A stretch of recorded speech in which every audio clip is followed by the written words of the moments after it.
The Pleasant County Commission announced there has been progress in the grant process toward getting a water extension in Hebron.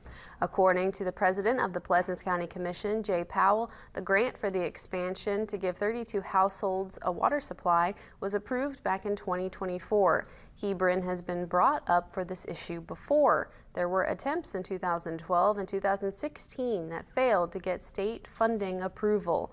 Powell says with this grant, the people of Hebron will finally get the chance to have a water supply directly.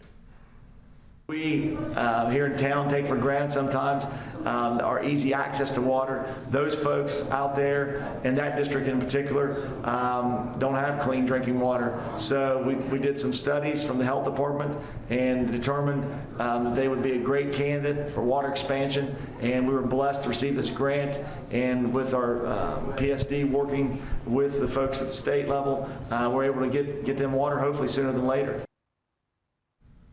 According to Tim Utt with Burgess and Nipole, they hope to open bids for the $1.85 million grant in the next 60 days.